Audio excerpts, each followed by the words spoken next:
so we're in prime time to dig dahlias. I'm in zone 5B in New York, and we've had a couple of nights that have been in the mid-20s. So what that means is all this top foliage on the dahlias looks like not fun. It's all black, it's dying back, the stems are kind of getting mushy. That is prime time to dig your dahlias. Depending on what the weather's going to be after you receive your first hard frost, you can leave them in the ground for up to 2 weeks. We're getting into like mid-November now, so I'm going to do it because I also don't have a lot of time to be out here doing this later on. So I'm going to take advantage and get some dahlias out of the ground. If you are going to just buy all new tubers in spring, you don't have to worry about this step. This is strictly for people who want to save and overwinter their dahlias and grow them again next year, or people who want to dig their dahlias and multiply their stock and plant more than they planted this year. So this is a good way to multiply your stock, and also it's a lot cheaper than buying new ones every year, and it's really not that complicated. So we're going to do that today. I'm going to grab a shovel. You can also use a pitchfork, which actually sometimes is better because I've been known to slice up some of the tubers. You really have to start digging kind of far out until you realize where exactly your tuber clump is. Sounds like we have some wild dogs going on over there. We've had these rampant dogs running through our yard. And Zoe is like on guard right now. So these were growing in part shade. We also had a terrible summer, like super dry. I didn't water much back here. So, and as you can see, all of the zinnias and the straw flowers, they really kind of shaded some of the dahlias closer to the patio. So I'm not really sure what we're gonna get out of this one, but the good news is I kept the tag with all of the ones that I planted. So this is one that didn't really get very large for me this year, but as you can see, we do have some nice firm tubers, nice little clump of dirt. So as long as I can get a piece of the tuber connected to the stem where there's some eyes on it. So you'll see here, this is the neck, the tuber, and as long as there's a couple little bumpy spots near the stem that I can divide that up with, that will grow a whole new plant for next year. So that's what we're gonna do. I'm going to grab the tag. So this one is Fluffles. It's kind of a funny name. But I'm gonna put the tag, put it in the box, and I'm gonna get to digging the rest of my dahlias. I divide all of my dahlias before I store them. I wrap them individually so that I don't have to worry if one rots or molds. I can just take that one out as opposed to it affecting the rest of the stock. So that's the only reason I do that. And I've had a lot of success with it. I really haven't had too many tubers die back on me or rot over the winter. So this one, oh my gosh, this was the gorgeous dahlia. One of my absolute favorites. And I'm gonna grow every tuber I can divide off this one. This was a Cafe au lait rose. If you know how much people love Cafe au lait, the cream colored or the blush colored one, this one is pink. And man, the flowers were gorgeous. I'll show you a picture of the one. It was just amazing. Every time I came out, there was one open. It was super exciting. I was like, oh, it was so exciting. Anyway, so I hope this one actually multiplies really well. And I had a lot of growth and a lot of flowering, so I really do expect some tubers on this one. But I'm gonna go ahead and cut back. Man, what a stalk. Huge. This was for support, so we can take that out right now. All right, now hopefully I do not slice any of these tubers. This is where a pitchfork would come in handy. But I'm gonna start really far out. Oh, look, see that? It's already way out here, the root.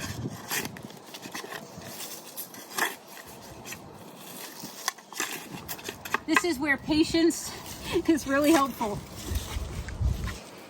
But you're basically gonna dig around until you find the large clump of tubers, and then slowly kind of jostle it loose from the soil.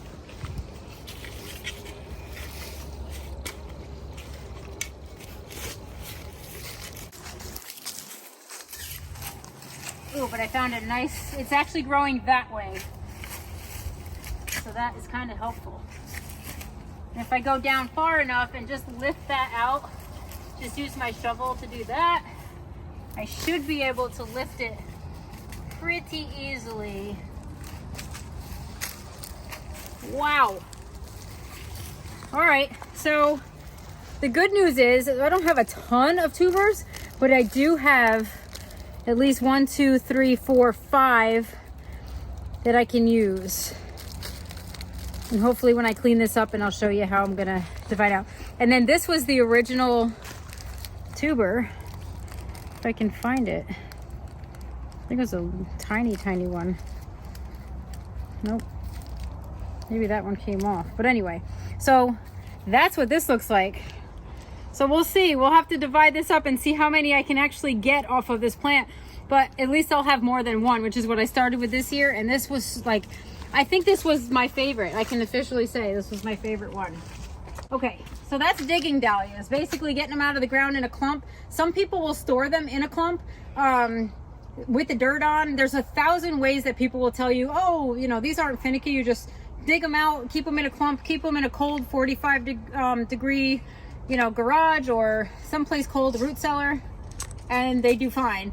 Other people will tell you, you know, you have to clean them up perfectly and divide them. That's what I do, just because I like to know how many tubers I have going into spring.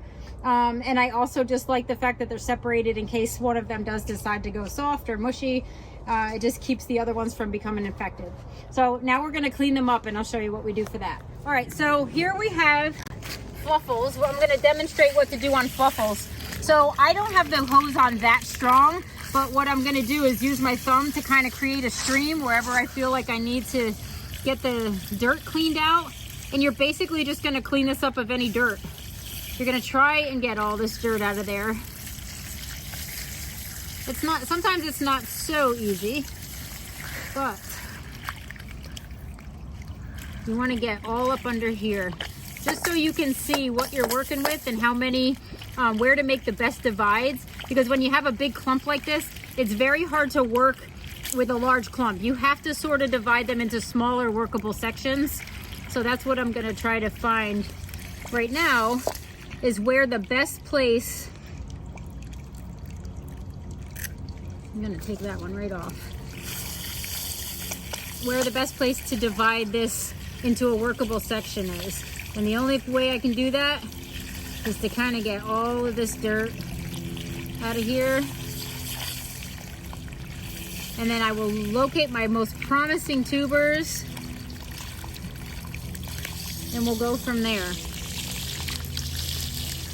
All right, this is the one that I posted yesterday that I dug up. It's a little drier than it was yesterday, which sometimes helps when you're trying to release dirt. But man, this one like multiplied like crazy. Sounded like a wild animal, didn't it? Weird. So that's all we're gonna do here. Rocks. I'm gonna get this all cleaned up. Some tubers and clumps are super easy to divide, and some you're gonna be like, oh, where do I start? So they're not all like cut and dry. You kind of end up making decisions on what tubers you're gonna sacrifice to get other tubers that look better. So not all of these will be saved, but I definitely will try to get as many as I can out of here. Okay, so now I have all of my tuber clumps that I've dug so far cleaned off pretty much, where I can see how they're connected to the main stem, and I can kind of see how they're laid out and what I'm dealing with. This one is the easiest one, and like I said, not all clumps are going to be created equal. Some are going to be, oh, that's a given, I know exactly where to snip them, and some of them are going to be sort of a guessing game, and you're going to have to make a decision where to slice them. So let me grab my scissors. Okay, so we don't have to worry about any of these little fine roots. So even to help you look at really what you have, I would suggest go ahead and cutting all of these little things off. It just makes it less chaotic when you're trying to figure out where to cut. You take all these little tails out. None of this stuff is necessary. All right. So once you have that cleaned up, and then it's just a little more of a clear picture of what you have. Okay, so then you have to kind of look at the tubers. You need 3 things to have a successful tuber for next year. You need to have the tuber, which is the easy part. You have to have the neck. It should be firm. Sometimes you'll see that they get broken, and if I bend this up, it's gonna snap even though it's attached. This has to be intact and it has to be firm. And then you need an eye. And if you can look here, this is actually a sprouting eye. I'm gonna take that right off. But these little bumps right here, those are all eyes. It's hard to tell sometimes when you dig early or you dig immediately after a frost. It's hard to tell where the eyes actually are. So one of the things that you can do is just give it a huge chunk from the stem. And that way, once you give it a huge chunk of the stem with the neck and the tuber, you'll be pretty successful and you'll have an eye that will grow. It only needs 1 eye to start growing. But if you can see under here, see how this little tuber is here? And you can see these bumpy areas right here? Those are all eyes. So if I wanted to take this tuber and chunk it here, it would have an eye. This would be a great tuber if I could slice it right there. So now I have to figure out how I'm gonna dice up this clump and get the most tubers out of it. So what I'm gonna do, I think I'm gonna take this, I'm gonna slice from here over to here, because as you can see, it's sort of a cleaner cut directly across. Then I'll have a 4 tuber and 3 tubers to work with on this side. And I think I'm gonna go right down this center here.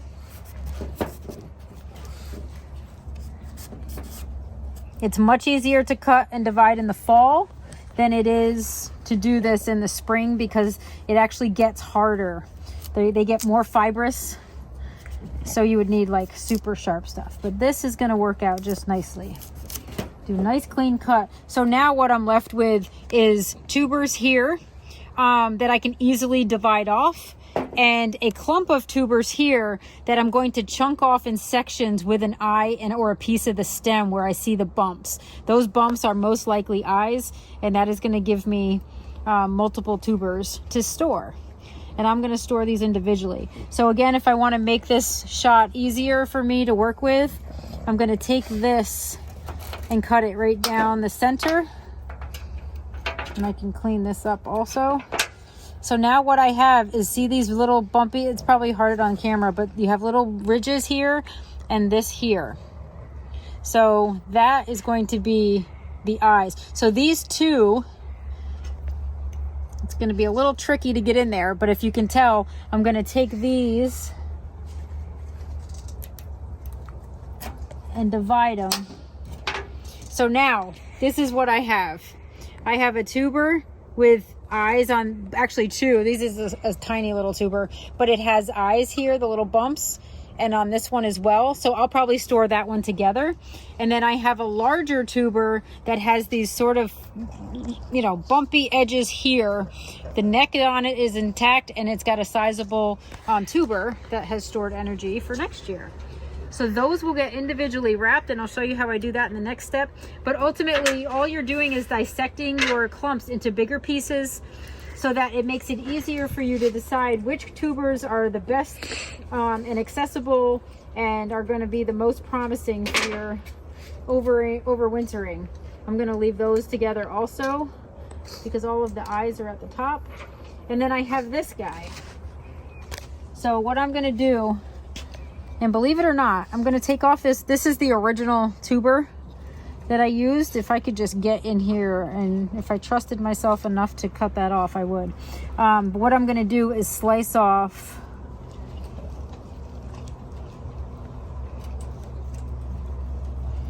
wow, that is tough.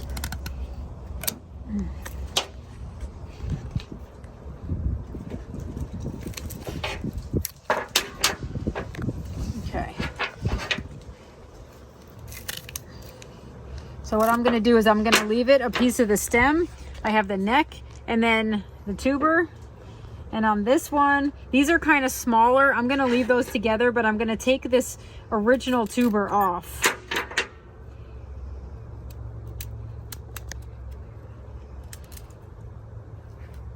And just be careful you don't hack your fingers off in the meantime.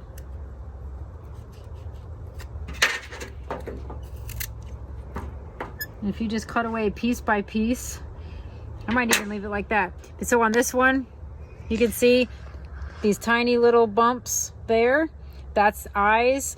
And this has got to have one like around the edges. But this is, and then this is like the old tuber. So you still have eyes. You can store these together. They're separate anyway on the stem.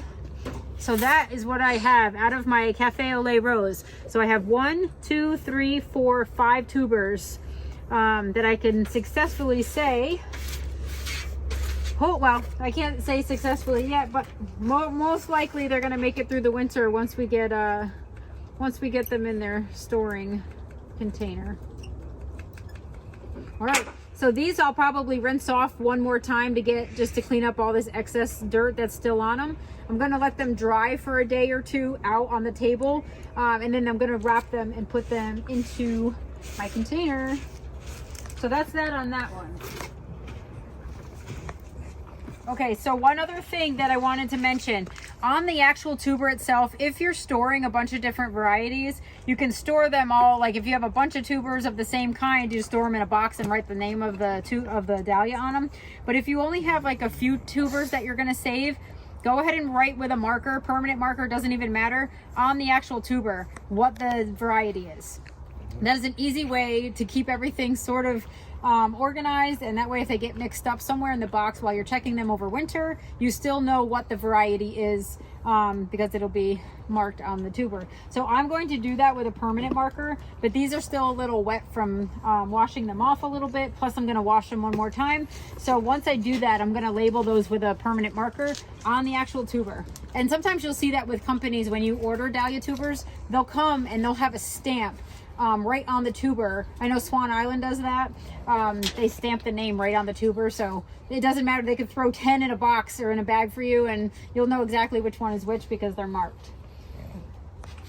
Let's see, now we get the fun part of trying to figure out and decipher these bigger clumps. So one thing I want to show you here, these tubers, there's a lot of skinny little tubers and these are all connected to each other. So we're gonna have to somehow get a chunk. I'm gonna have to divide this down the middle, which means I am going to be sacrificing some of these, but I kind of know that already because I don't need like 40 of the same tuber. So what I have to do, I'm gonna find out where exactly I'm gonna slice this. I'm gonna take this one off because that's just gonna help me figure out. I'm gonna take this one off. I'm gonna take this little worm out of there before he gets, I got worms hiding in the tubers. Get out of there. Whoop. All right, so now I'm starting to create this little space. I'm gonna get rid of this little guy. And I'm gonna probably somehow slice this right down the middle so that I have some workable pieces, because you just can't work with this size of a clump. So how am I gonna do this now? Let's get rid of these big guys. And I'm gonna slice this up.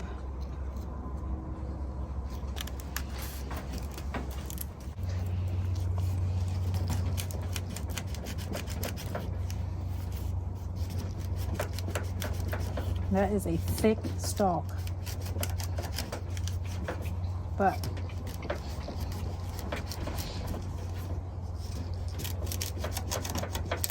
we're getting there. This. So this is what we're doing. We're now slicing it in half, and that is going to give us access to kind of work little chunks of these tubers out And all it took was sacrificing 3 little tubers, but you can see how many are on here, and then you decide which ones you want to keep, and how many you can get off of there. But all these little sort of skinny ones, I just kind of, you know, I kind of take those off so I can work to where I get a decent sized tuber. And on this one, it's pretty obvious. See the little white bumps there? Those white bumps are the eyes. So if you're gonna take a chunk off of this stem, you want to make sure that you are going to keep some of these eyes on this little tuber section. I should have cleaned this up beforehand because they do get in the way. Okay. So now I have this to work with, and then I'll just start making, you know, another decision as to where I'm going to slice again. And then you just keep hacking it down until you get your tubers separated and you have a good amount of them for storage. And if you only need like 5 tubers, or you're only going to need 1 good one or 2 or 3 good ones, or you're going to give some away, it's a good idea to just get an idea of how many you kind of want to save, and then any extras are a bonus for whatever friend wants them. One other thing I want to mention too is if you have a tuber that has a tuber attached to it, this tuber is no good. It doesn't matter how big or little, this tuber is the good viable tuber, and you will just take that excess growth off because it has to have eyes, and it will not have eyes being connected to the back of the tuber. So if you have another tuber growing off of a tuber, just cut that other end tuber off because it's not viable. It will produce nothing for you. All right, so now we're gonna get into the nitty gritty, and I'm not gonna bore you with all the details, but if you guys have questions, you can always send me a message on Facebook or on YouTube, and I will be sure to get back to you, hopefully in a timely fashion now that things are starting to slow down. But that, in a gist, is how we divide the tubers up from the clump, and then I'll show you how I store them to overwinter them in a 45-degree garage that is, you know, not really heated but doesn't really go below 45. So technically 45 is cold to me, so I don't consider that heated, but it will not freeze in the garage that we have. So all right, stay tuned. Now we're starting to get our little stockpile of dahlias, and you can tell they're sort of all different shapes and sizes. And then this is the one that I'm working out on now. This one is called Gets Crazy from Swan Island, and this is a good one. These are the kind of tuber clumps that I like, because when you get in here, you can actually see the tubers are attached to the stalk, and you can see the eyes here. It's easy to kind of take a chunk out of the stem and save it with the tuber. So when they're kind of all like this, it's easy to separate each one with an eye and not really do much damage. But when you have clumps like the one I showed you where you have to sort of chop it up into workable pieces, then you're sort of like, oh man, which one do I want to destroy? Which one do I not want to destroy? What's the best way?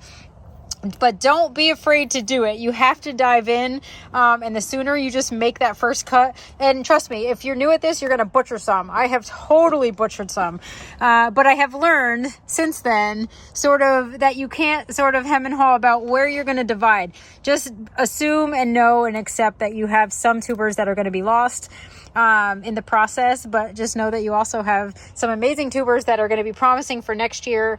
And you know what? That's just the name of the game. You're never going to get them all perfectly. All right.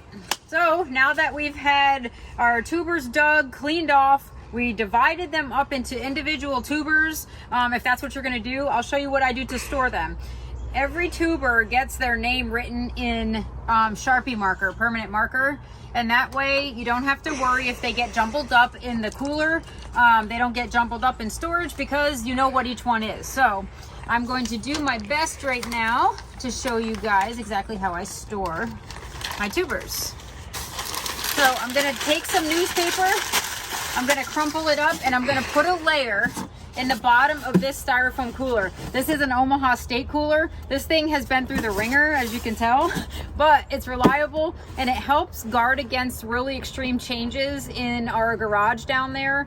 So it's just really good insulation. It keeps the tubers super dark, which is also what you want. You don't want any light to your tubers because that could stimulate growth on the eyes. So I'm gonna put a layer of newspaper in the bottom. And if the tubers start to dry out, then they'll be able to also absorb moisture from the newspaper. So it's kind of like a give and take relationship. I've never had to miss any of my tubers in storage. I really just check on them once a month and they do really well. So what I'm gonna do is now wrap in a little strip of saran wrap. I'm gonna wrap the tubers. What you can do is if you've already wrapped one around and it's covered and you have the smaller ones, go ahead and put those right over, so you know you can use as little saran wrap as you need. And I'm literally just gonna layer them into the cooler. So it's as simple as that. There's nothing really complicated to this. You're using stuff that you have laying around, like household items already. So it's kind of just an easy way to store your tubers, and takes the guesswork out of the moisture control, all of that. So I'm gonna get to this, and that's it. That is the big mystery behind saving dahlia tubers.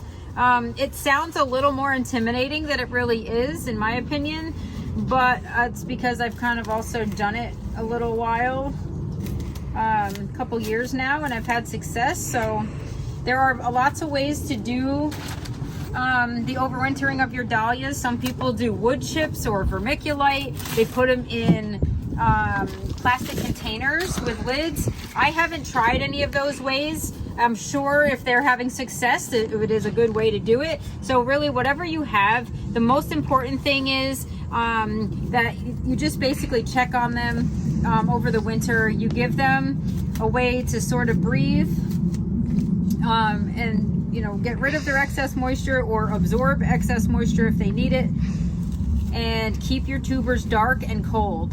That's pretty much all there is to it. It's exciting to go check on them during the winter too, because what else are you doing? I have so many of these Sylvia. This was the big clump that I showed on Facebook that I had dug up, and I got like 20 tubers out of it. So some small, some larger. But you know what I've learned? I've learned that no matter if your tuber looks like this or like this, you get the same good production and same size plant and same size flowers. So don't be intimidated by, saving a little tiny peewee like this versus saving a larger one. I've actually had orders go out for dahlia tubers, receive them, and they were like the size of half of this one. And I was like, what the heck? I was kind of like, this is not going to grow anything. And you know what it grew? That cafe au lait rose. The size of the tuber I got for cafe au lait rose was tiny. It was this size tuber. That's how big the flowers came this year in my part shade spot on my patio garden. So don't think that just because your tubers are little that they're not going to be mighty, because I'll tell you, it ended up producing the most gorgeous flower and my absolute favorite dahlia this year. So it's easy to get wrapped up in the size, but they all produce differently, and they're all going to get cut from the stem differently based on where they are and how you can get a piece of the eye attached to the neck. So that's that. So I'm going to continue doing this. If you guys have questions, just feel free to ask on my Facebook page, or you can ask in the comments, and I will do my best to answer. But have fun doing this. Just remember, they can't freeze. So whatever temperature you're storing them at has to be above freezing. You can leave your tubers in the ground for a couple weeks after your first hard killing frost. That will help the eyes swell on the tuber so that you can tell kind of where to divide them up if you're going to do that. Some people are intimidated by dividing the clumps. it is a little bit intimidating because you don't want to like lose any. You're gonna lose some, trust me. This right here is an example of tubers that basically aren't gonna make it and that are just divided up like little pieces here and there. You're not gonna always get 100% of the tubers. Just get that out of your mind. And plus, just decide how many you want to save. Am I gonna use all 20 Sylvia tubers? Probably not. But what's gonna happen is I am gonna store them all, because sometimes if they're not gonna make it over winter or something happens to the tubers, at least I have extras to fall back on. So I save every tuber that is viable, in my opinion, when I do divide it up. And some are questionable. I am not a pretty Dahlia tuber divider, I will tell you that. I make some crazy looking tubers, and you know what, I kind of leave more of a chunk at the end just to make sure I have eyes on them. So I'm not like a pristine Dahlia tuber divider, but you know what, you don't have to be, because as long as you have the tuber, the neck, and the eye, you will get a Dahlia next season. So have fun with this. If you have questions, let me know, and I'm gonna have at it. All right, so now we have all of our tubers individually wrapped in saran wrap, and I have one layer of newspaper in the bottom, and then I have one layer of tubers. So before I stack more tubers in there, I'm gonna do the same thing. I'm gonna crumple up some newspaper. I'm gonna add a layer of a layer of separation between tubers, like 3 pieces of newspaper, and this is probably gonna be sufficient. And that's just gonna give it some cushion, and it also gives it a layer of separation between the plastic and the tubers.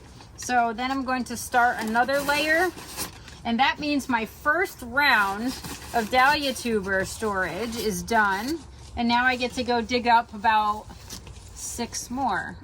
6 more varieties. Although I don't know how big the clumps are going to be on some of them, because they kind of had a rough year, a rough start to the season. So, but anyway, so that's the first round. When I'm finished layering this up, I'll put another layer of newspaper before I put the top on. The top will go on, and they literally are going to go into the garage like this. That's it. That's how easy it is to store everything. It's a little time consuming, but man, you can certainly increase your inventory, save them for next year, save yourself a little bit of money on buying them. Although once you save your tubers and you love growing dahlias, you're gonna end up seeing other dahlias you want, and that's gonna be really pricey because you're gonna buy more tubers for all the pretty flowers that you wanna see. And all the varieties that you just can't resist online. So, but yeah, this is it. So I hope you have fun storing your dahlias, and I'm looking forward to hearing about your success if this is your first time storing, or what you tend to use and that you've had success with, because this isn't the only way, it's just the way that I've done it, and the way that I've had success. So I'd be interested in hearing about the ways that you guys store your dahlias also, if you're a pro. All right, talk to you soon.